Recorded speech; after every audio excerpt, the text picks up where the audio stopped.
All right. So here we are at the beginning farmer and rancher subgroup of the Oregon Community Food Systems Network, and we're going to give a presentation on the Farmer and Rancher Disaster Resilience Grant Program that OCFSN just wrapped up round two. So we just finished round two. We've got the funding out the door for the program for the second round, which closed in quarter one of 2025. So that closes out the program as we have funding for. We got 2.65 million for 2 years from the state legislature. Just some updates here. This was part of a drought package that then got put into general fund dollars in the 2023 legislative session. And we OCFSN manages it. A bunch of y'all help advise and guide the program, participate in review committees and FOF contracts to administer the program. And what's been the history of this work is it builds off of the work of the subgroup or the working group and people in the network on a relief program in 2022 for coming out of like the big bad fire, the really brutal 2020 fire years. So there's a whole history of this happening, and we're now 2 rounds into getting millions of dollars to small farmers across the state to make their operations more climate resilient. Things like improved irrigation and soil health projects and all that kind of stuff. The goals are to create a really accessible program, utilize the network to have a really broad reach, prioritize underserved farmers most impacted by drought, provide really quality direct support to applicants, all these things. And I think we've delivered on all those goals, maybe to the point of um, stretching our resources as a team to deliver the grant program. These are for disaster resilience projects, and that's what we've seen from the applicants. So we've got round two out the door of funding, and we're actually taking in reports for the first round of funding from the 114 grants that we administered for round one. Lots of good data. I haven't been able to compile like a full report for the outcomes of both rounds, so that's to be coming. But some details here. We had $3 million requested we had 875,000 available. And due to funding lines and ineligible applicants that, didn't have important requirement documents after being accepted, we've been able to fund say $863,000 so far. So we're a little under that number, which isn't what I'd like to see, but there's just we have to have it's an exact amount of money that we have to get spent. So we're working towards getting that all figured out at the end. It's just these last little bits here, details that go into administering a program like this. So we received 231 applications for that I totaled to over $3 million. More than the first round. So even though 114 small farmers across the state were ineligible for the second round, we got more applications, more applications the second round from the first round. Just meaning the reach got even farther. We reached places like Southeast Oregon, these places that people maybe didn't hear about the grant or didn't have time to apply the first round. So in total, we're over 400 applications. Some of those are people who applied twice who didn't get awarded the first round. So just a huge turnout of small farmers across the state. So this round, we were able to fund 67 grants with the limited amount of money that we had. Less than a third were funded just because of the amount of money. So there's a significant need still out there. 164 of those applicants, many had quality projects, were not funded. So it was a really hard, competitive grant across the state. We funded folks, 40 of those 67 were for grants in counties that are impacted by drought. We did most of Southern and Southeastern Oregon were included in that number. And you can see here the regions that we funded. I'm very happy. We got 4 in Southeast Oregon, several more than last year. Southern Oregon had tied for Willamette Valley, which was great. Last year we had majority were in the Willamette Valley. So yeah, feeling really good about these numbers. Besides the coast, we had a good amount on the coast last year.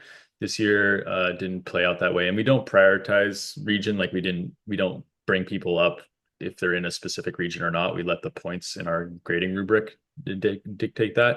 And if folks have questions, you can interrupt me and ask questions. So those are the locations, some demographics. We awarded one grant fully in Spanish. We hired a Spanish contractor to support Spanish applicants through the process, but because it was so competitive, not all those Spanish applicants made it through. But here's some of the other numbers for other historically underserved farmers that got funded. Of note, 62 of the applicants identified as part of environmental justice communities. This number is a state, this definition is a state provided one for environmental justice communities and includes rural communities, disabled communities, all sorts of different things that aren't encompassed in those other numbers. So it's good to see we're getting that money to folks in need. So this is the one that I wanted to bring up with you all. Huge majority of the applicants are in the same for the round one as well. Beginning farmers and ranchers.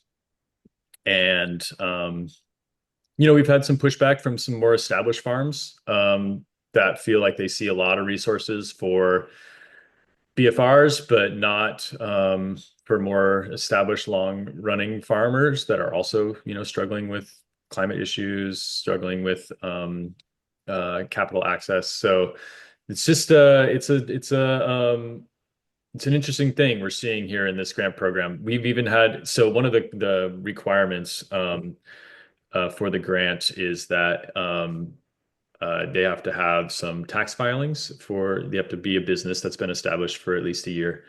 And so many folks reach out to us saying like, oh, we're just starting this farm, this ranch or this farm, and we're really interested in this. We need help. And those folks are ineligible. And so it's pretty wild to see. We'd love some folks' takes on this outcome. This is just open out there to the public, and this is what we're seeing, and people coming back to us, many beginning farmers. And this number is even more refined by like the first couple years and the first 3 to 7 years that we can share. Oh, hey, it's Sarah. I see your hand is raised. Hi, everybody.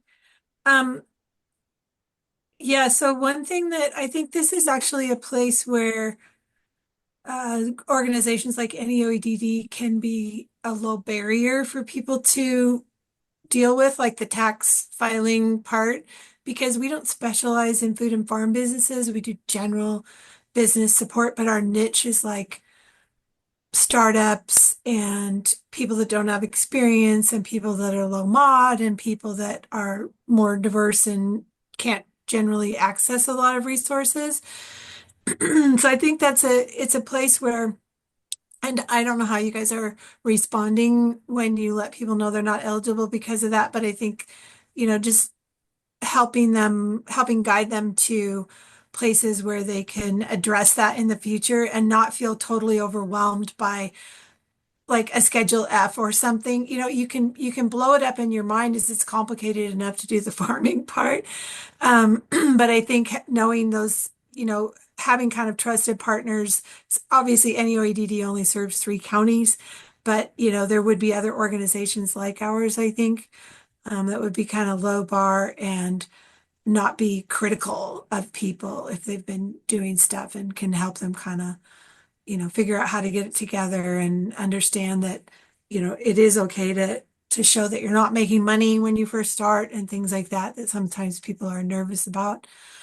The other thing I wanted to comment on the pushback piece was that I think it's good for all of us to practice responding when those things come up in our communities in conversations, and it's not specific to this grant program.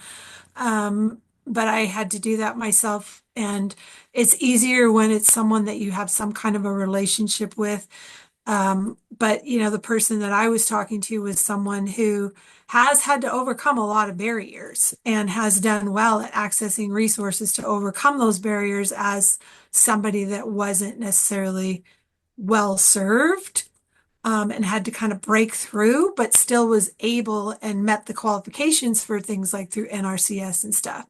And then once it was identified as a priority need for beginning farmers and ranchers and others who had not been able to access those resources, and they started losing out and weren't getting the things that they really needed. And I heard them complain about it.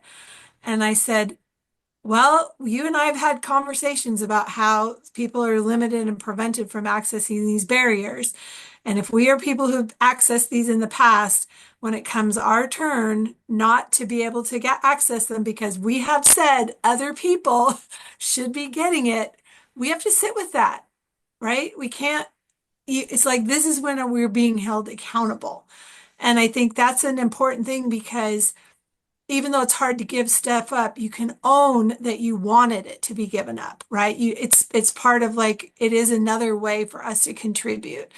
And so I was glad that I just had a chance to practice that, and I want to continue to prepare for how to enter into those conversations. Nice. That's great, Sarah. Thanks for that. Um, there was a question. I had something I thought. There's a question here from Carly. Ineligible because of no tax Schedule F. We changed it for the second round, actually. So first round, we required a Schedule F. Second round, we heard so many farms were not filing Schedule Fs. They were filing Schedule Cs, which is a whole question in itself, of why their tax preparers or why they're deciding not to do that. But we did allow for folks who do file Schedule Cs to be eligible the second round if they provided secondary documentation that their income was from farm sales. So they had to provide receipts and invoices and these types of things to show us that they're actually a farm that's selling food. Um, yeah, we'll look at the BFR out from all the applicants, see what the percentage is there. But it should be, similar to what we're seeing here, just because of there was no preference points for BFRs in this process. Anyone else got some thoughts? Hey, Javier. Yeah, just Andrew, would you report about how many Spanish speaker apply for it and how many were granted? I believe so were one. Are you thinking about evaluating that results and thinking what is, why, this Latinx minority community, they're not receiving grants, and can I share that with the organizations such as Adelante Mujeres? Because, we are promoting these opportunities, but seeing that they're not getting it, right? And how Yeah, we can provide maybe more technical assistance, maybe more partnership together. I don't know. It's something to work on it. Yeah, I'd love to talk with you more. I've had conversations with multiple folks around this. We had a very low number of folks applying in Spanish. It was only three who used the Spanish option all the way through. There was multiple folks who have Spanish as their first language that then chose to apply in English. Which was an interesting finding. Some folks said that they didn't know that there was a Spanish option. Some folks maybe chose, I'm not totally sure, just maybe they felt that they had a better chance going through the process in English. I don't know. But I personally would like to talk to you more, Javier, about this. My big question is how do we reach these farmers and help them apply so we have more showing up? I think the technical assistance piece is also very important to help these farmers apply and be successful, bring in quality applications. And we had a contractor who was helping, ask questions about applications in Spanish and that kind of thing. We had someone doing that direct outreach and technical assistance, but working with the partners like Adelante Mujeres is essential for that success. And I want to keep building it. I'll talk about the future of this program at the end. And so we don't fully know if there will be more rounds or not. But regardless, there's been some good information here. And yeah, let's schedule time to talk more directly on that. I think it'd be really helpful to get your take and what you're hearing from the people you're working with. Great. Okay. These are just the types of projects that have been funded. First round, most of the types of project were irrigation and water efficiency. This round, more folks were looking for equipment, which was interesting change for this round. So things like tractor implements and greenhouses, these kinds of things were prioritized over other types of projects. Um, God, this is just such a wall of text. Basically, this person is in Central Oregon. This is a one testimonial from the many that we got from the second round, but just talking about how challenging it is to grow in that region, but also being, a small farmer with low income, no generational wealth, this uncertainty around land leasing, all these things just compounding with climate and natural disaster impacts, that this funding is just essential. And that's what we share regularly in the legislature. So what's next? There is a bill in the legislature right now for renewal, program renewal.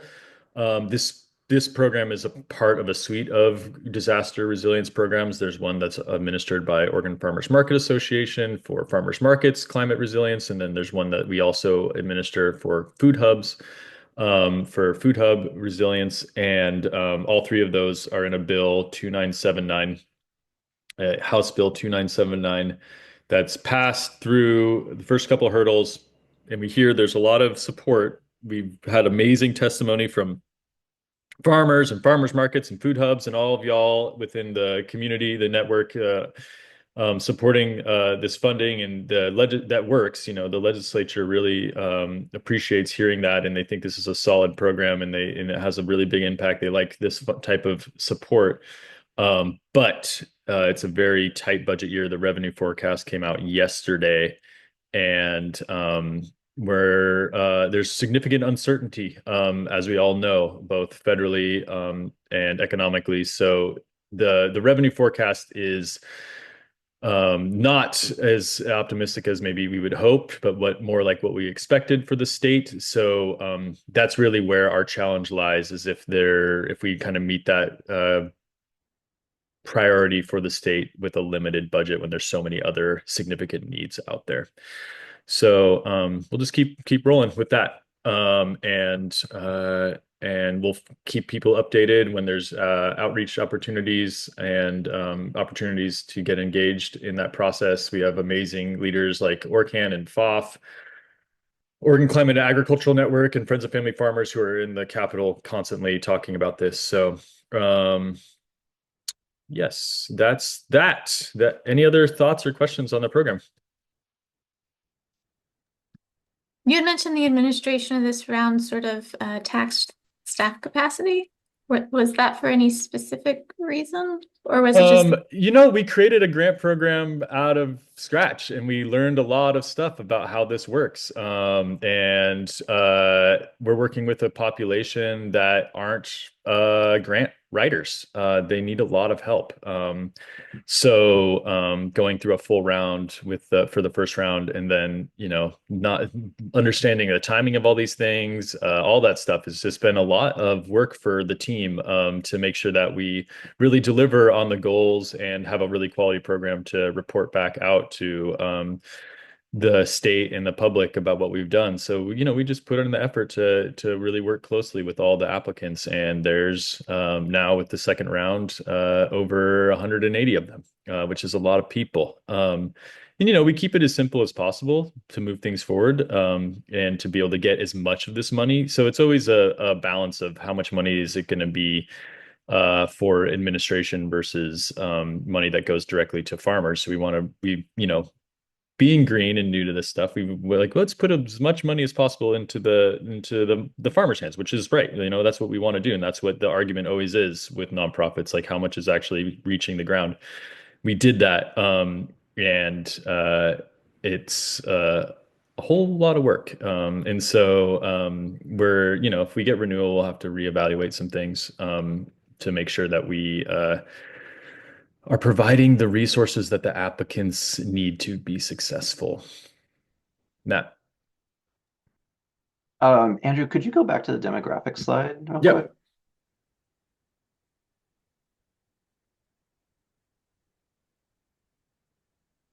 Yeah, I was just wondering, kind of following up on Javier's question, do you have numbers specifically Latino, Latina, or Spanish as a first language farmers, not just folks who went through the grant process in Spanish, but No, we more. didn't ask that question.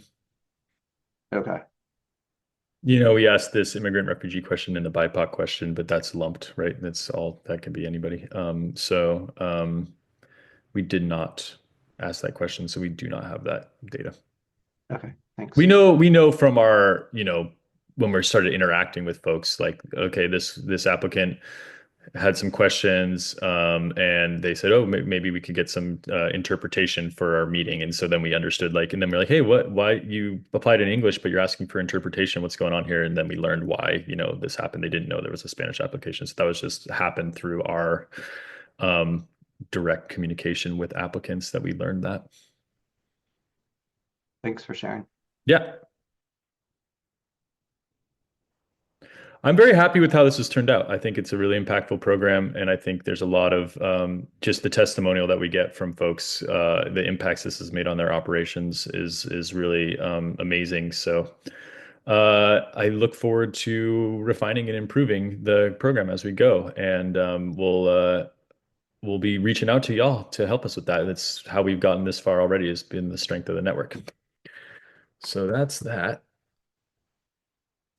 Thanks for bearing with me. Hopefully that's a valuable use of our time here. And then what else we got? I think the rest of the time I can give some updates on the work that's happening at OCFSN in our working group, and then look briefly at the story map that we put together, and then I think opening it up to questions and just a conversation around where things are at with each program, and things have changed in the last 3 months around federal funding. We just had that LAMP grant announcement this week, so there's some things to talk about there. But working group stuff, to just jam through this working group stuff, I still have not moved the farm viability subgroup forward after losing Tanya.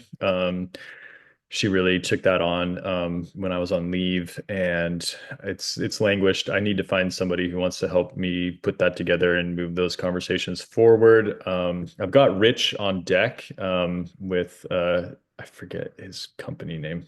Anyways, he comes to these meetings regularly and is a farm business consultant. So I've talked to him, and he's tentatively interested in helping me with that. So I got to follow up with him and so hopefully he can bring that on, take that on as a to support me in putting that stuff together. And then let's look at this story map. I've got this here. So I finally got this together, an updated one. And we thank you everybody for filling out your information on the form that's in the notes.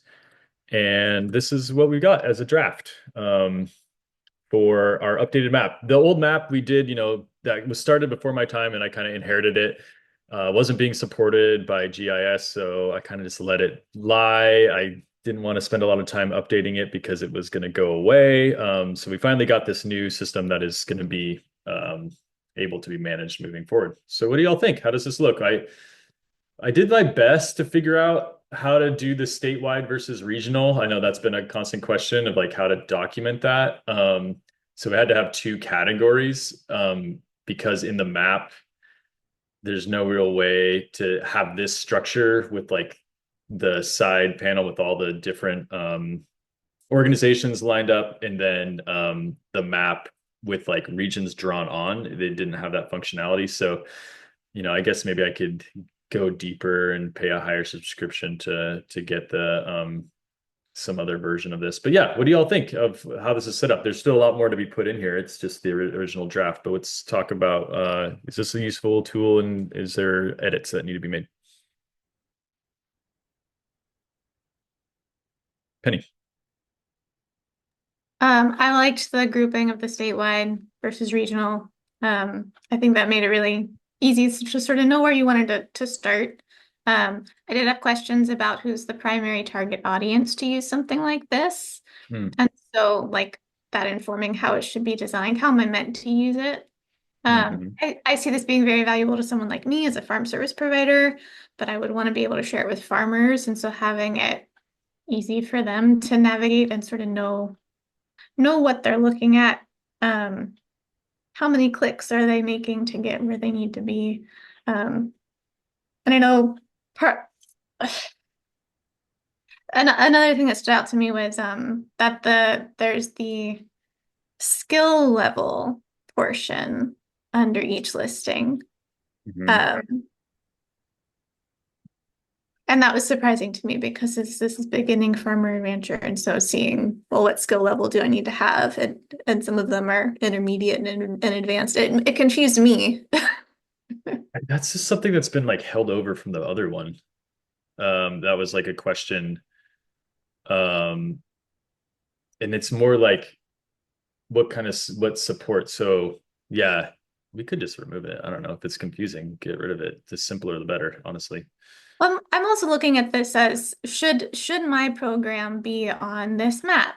I do end up working with a lot of beginning farmers and ranchers. I don't exclusively work with those. A lot of my programming isn't specifically tailored to them, but should I be on here anyway? And sort of understanding. Um, yeah, I would like to have a better understanding about who should be on here. If I'm a beginning farmer looking at it, who can I expect to find on here? And are they going to be ready for me if I'm just starting out my operation? Or if I have to have some sort of intermediate or advanced experience, if I'm reaching out to the wrong person or not. I love the categories about are they offering workshops and education? Are they offering land access support? Like pulling out those things, I think is really valuable and helping me as a beginning farmer to make decisions about which of these resources is helpful. But as it stands, like I don't know if my program should be on here or not, just because I'm unclear on some things. I think your program should be on here. I think the question around who's this for and what we're talking about as far as when we describe the programs is a good one. Yeah. Yeah. I think I can maybe take a stab at that, Andrew. So I think that really the intention behind this was to offer some visibility to the network of support that's out there for farmers and ranchers, and that it's a dual purpose tool. It does serve as a resource for all of us to understand who we are and to help with some of that referral as needed, and to do it in a maybe nice cohesive way where we say, hey, we're going to refer you to this organization, and here you can see all of the other organizations and how they interact. I think that there is opportunity in description, and this is where it's really important to make sure that the content of how we're describing our programs is really clear for a farmer or rancher to be able to answer that question, Penny, of, am I at the right stage to reach out to this organization? And I think that was initially the attempt with that beginner, intermediate, advanced, was also because, beginner farmers and ranchers are defined as their first 10 years. There's a significant skill spectrum that can occur within that, especially when we're talking about things from, production to business, pieces, right? So while I'm not attached at all to the skill support level, and I agree that we could redefine how that or reframe that question, I think the goal of it is for people to say, like, for example, since we have Oregon State up here, we work with people all through their farming path and beyond that beginner 10 years. And then for your program, just having that opportunity to clearly articulate when would somebody reach out. And maybe that's just, Andrew, in this platform, do we have that flexibility to just add why would somebody reach out? Why and when would a farmer reach out to me question? And then people could put that in there. Yeah.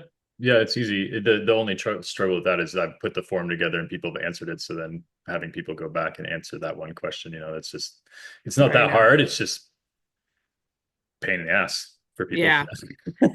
I know that's the problem with these things, is as we see them that it evolves.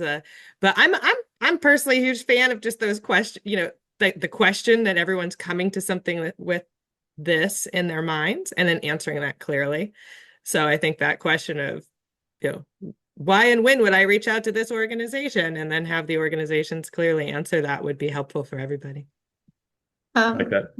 Last comment I had was because we're all filling out this form for our own organizations and programs, when we're supplying a link to direct people to, goodness, how do I want to ask this question? What link should that be? Should that take me to who I need to contact to learn more, or should that take me directly to the resource that is listed? Should we all be coordinated about how we're answering that question? Just because from the very few listings that are on there right now, they take me to a variety of different kinds of pages, some of which aren't the page for the resource that is listed. So the specific workshops that are listed takes me to a home page, and I have to navigate to find the resource that's listed. But I also don't know, I'm not taken to any contact info about who to talk to learn more about the resource. And so I guess because we're supplying this information from each of our orgs, I want to have a thank you. Thanks for pointing that out. I just want to make sure that we're answering the questions in a similar way. Yeah. That's a tricky one. I thought about, I could just go and write about these programs, and I don't want to speak for everyone's programs. So that's why I need y'all to put what you want to say, but then there's gonna be different voice. I can edit things. I have edited things down a little bit, and so I can kind of make it uniform, and ask questions for everyone who's doing this to have a similar link and a similar way that they're describing programming. But it's gonna be organic in some ways, because people are I also don't want to I don't think I have the capacity to put a link to a program that has a date and then update that. I'm leaning towards organization websites and that kind of thing, because those last longer. And I don't want that to become, it's this constant problem with any of these types of things. Is just the you make something and then it needs to be updated. And so trying to make that as simple as possible is a goal of mine. That makes a lot of sense. Thank you.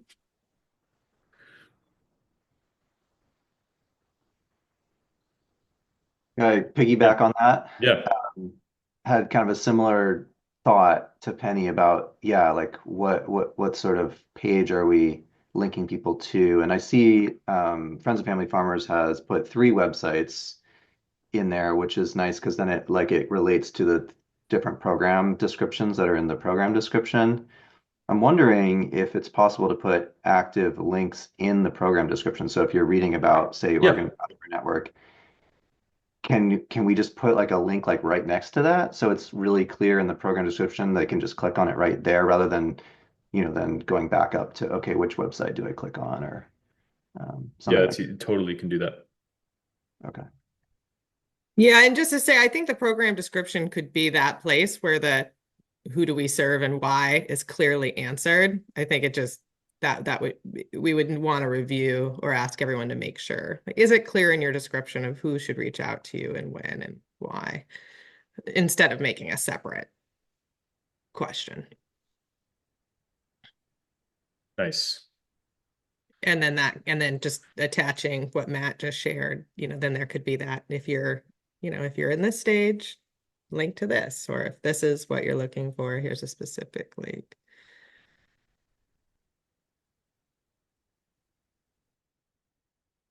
I can make that edit. That's easy. I like that. And we'll make sure to read through these and make sure that we're providing the who we're serving in the program description. I think that's a good point. Yeah, there isn't really a question like that on here. Javier.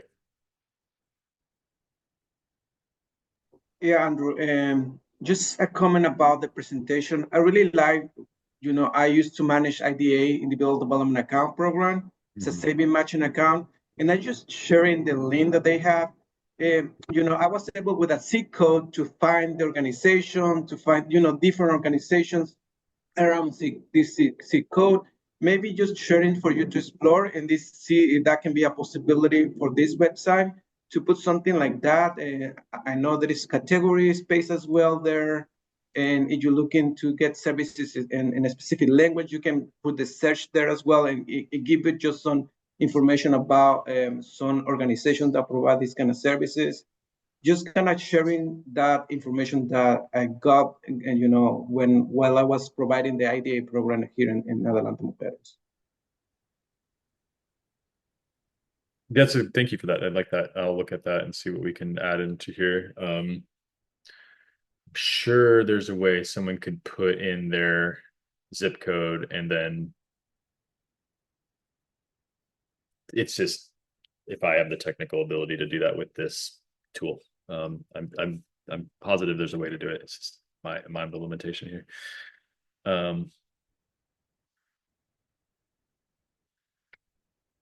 But I like that idea. One more question, Andrew. Are all the ones up here now, everyone who's filled it out, or do you have No, there's a ton more. Since I sent that email out this week, a bunch of folks filled it in. So this is what I had from previous communications about this. And so I haven't been able to update. There's 10 more. Cool, thanks. Yeah, and and I'll be bugging folks that I know. We have the list from previous the previous map, and whoever's in the network, I'll be getting all those folks on here. So it'll be robust. There'll be a bunch of organizations on this. And now that the grants have been administered or been delivered and our reports are done for round one, I have time to actually do this. I've been talking about this for like a year, so cool. Thanks for those comments. Happy to get this moving forward. And should we talk about whoops, I took notes in the wrong place. Let's talk about some updates for your programming funding updates. What's going on? Are people applying for a LAMP grant? What's going on? Anyone got some updates? What's up with BFRDP? Do we have new updates on that? Oh, and I'll turn off the recording.